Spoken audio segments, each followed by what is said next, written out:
नमस्कार दोस्तों, मृत्यु के बाद होती है ये घटनाएं। दोस्तों, जीवन का सबसे बड़ा सत्य है मृत्यु, जिसे कोई टाल नहीं सकता। जो मृत्यु लोक में आया है उसे एक दिन अपने शरीर को छोड़कर जाना ही है। शरीर में मौजूद ऊर्जा, जिसे आत्मा कहते हैं, वह समाप्त नहीं होती बल्कि रूपांतरित होता रहता है। यह ऊर्जा जब शरीर से निकलती है तो यह धुएं के समान होती है, जिसकी छवि उसी प्रकार होती है जिस शरीर से यह निकलती है।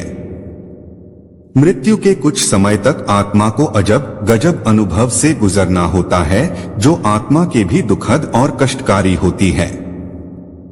आत्मा शरीर से निकलकर कुछ देर तक अचेत अवस्था में रहती है। आत्मा को इस प्रकार का अनुभव होता है जैसे कठिन परिश्रम से थका हुआ मनुष्य गहरी निद्रा में होता है। लेकिन कुछ पल में आत्मा अचेत से सचेत हो जाती है और उठकर खड़ी हो जाती है। जब व्यक्ति के शरीर से आत्मा निकलती है, उसे कुछ समय तक पता ही नहीं होता है कि वह शरीर से अलग है। वह उसी प्रकार व्यवहार करती है जैसे शरीर में रहते हुए उसका व्यवहार था। शरीर से निकलकर खड़ी आत्मा अपने सगे संबंधियों को पुकारती है, लेकिन उसकी आवाज कोई सुन नहीं पाता है। इससे आत्मा को बेचैनी और छटपटाहट होने लगती है। आत्मा परेशान होकर सभी लोगों से कुछ कहना चाहती है, पर उसकी आवाज बस उस तक ही गूंजकर रह जाती है, क्योंकि वह भौतिक नहीं अभौतिक ध्वनि होती है और मनुष्य केवल भौतिक चीजों को ही महसूस कर सकता है।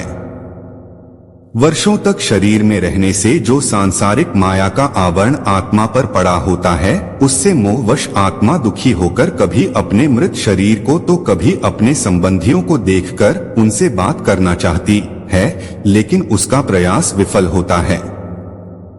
आत्मा कोशिश करती है कि वह फिर से शरीर में प्रवेश कर जाए, लेकिन यम के दूत उसे शरीर में प्रवेश नहीं करने देते। धीरे धीरे व्यक्ति की आत्मा यह स्वीकारने लगता है कि अब जाने का वक्त हो गया है। मोह का बंधन कमजोर होने लगता है और वह मृत्यु लोक विदा होने के लिए तैयार हो जाती है।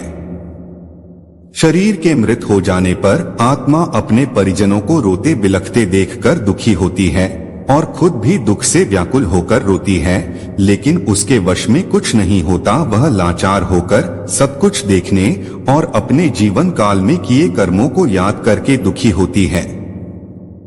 यम के दूत आत्मा से कहते हैं कि चलो, अब यहाँ से चलने का समय आ गया है, और कर्मों के अनुसार उसे लेकर यम मार्ग की ओर चल पड़ते हैं।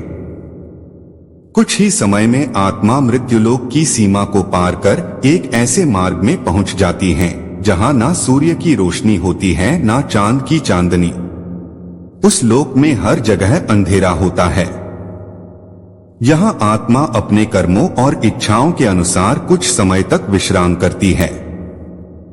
कुछ आत्माएं जल्दी शरीर धारण कर लेती हैं, तो कुछ लंबे समय तक विश्राम के बाद अपनी इच्छा के अनुसार नया शरीर धारण करती है।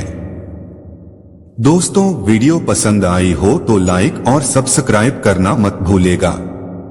अब हमें दीजिए इजाजत, फिर लौटूंगा कुछ ऐसे पौराणिक रहस्य के साथ। धन्यवाद।